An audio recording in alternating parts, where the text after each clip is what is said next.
Hi, hey, greetings. It's kinetics part 3. And what we're going to look at here is just a first look at the integrated rate law and the fact that we can take changes in concentration versus time and we can look at it in two different ways, and it can allow us to find out the rate of a particular the rate law or the order for a particular reactant. And so I look at this data, and you can look at the first graph, and the first graph looks kind of familiar to you if you've been paying attention, because this first graph here is showing us the change in pressure, which is the change in concentration of the reactant versus time. And if we had a product here, we could see the product go up like so, only we're not really paying attention to that right now, okay? So now we do have a product concentration that could go up, only we're most interested in the change in concentration of the reactant.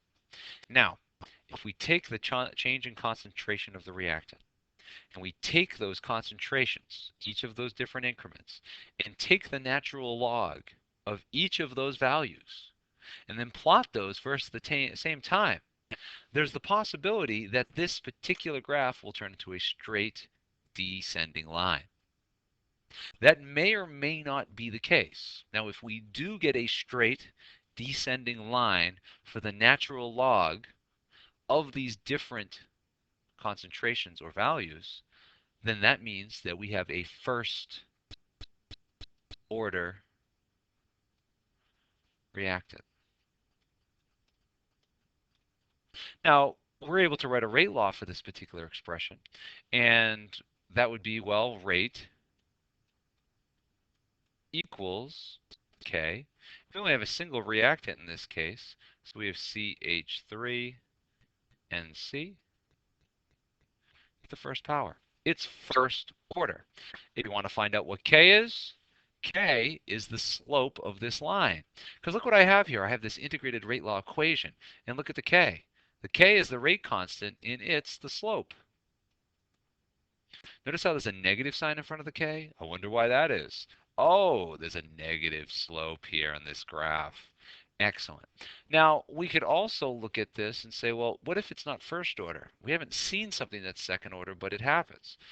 Well, we could graph the change in the reactant versus the reciprocal of the value.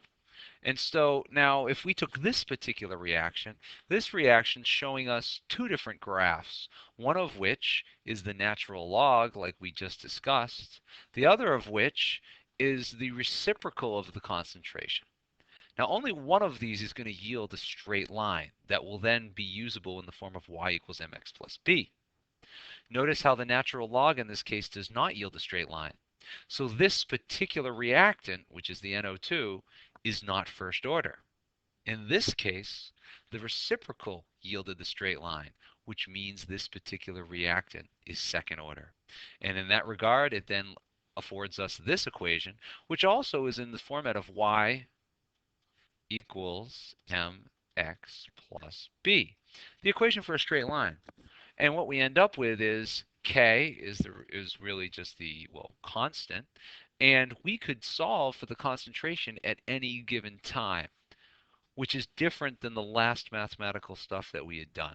The last stuff, we looked at instantaneous rates at different initial concentrations. And when we did that in kinetics part 2, that allowed us to establish a rate law for multiple reactants. Here we're looking at a single reactant and graphing the changes in concentration versus time, which change over time. But when we graph either the natural log or the reciprocal of these changes in concentration versus time, only one yields a straight line. The one that yields a straight line tells us what the order is. If the natural log yields a straight line, that means that it's first order. And we had an example like that in the first slide. Then we look at the second slide and we say, well, look, this is an example where the natural log does not yield a straight line. The reciprocal does. And that means that this is second order. And I could say then rate equals the K, and this NO2 is to the second power. Now, be careful. I know there's a 2 up here, right? Don't just automatically think that there should be a 2 in the rate law. It's a coincidence. Very often students will look at that and say, oh, look, there's a 2, but not necessarily so, okay? So Something to bear in mind, we can use this equation to great effect by doing other mathematical operations. However, we're not going to do that right now. We're just going to say we're done. I will have another recording that shows us changing concentration. Have a great day.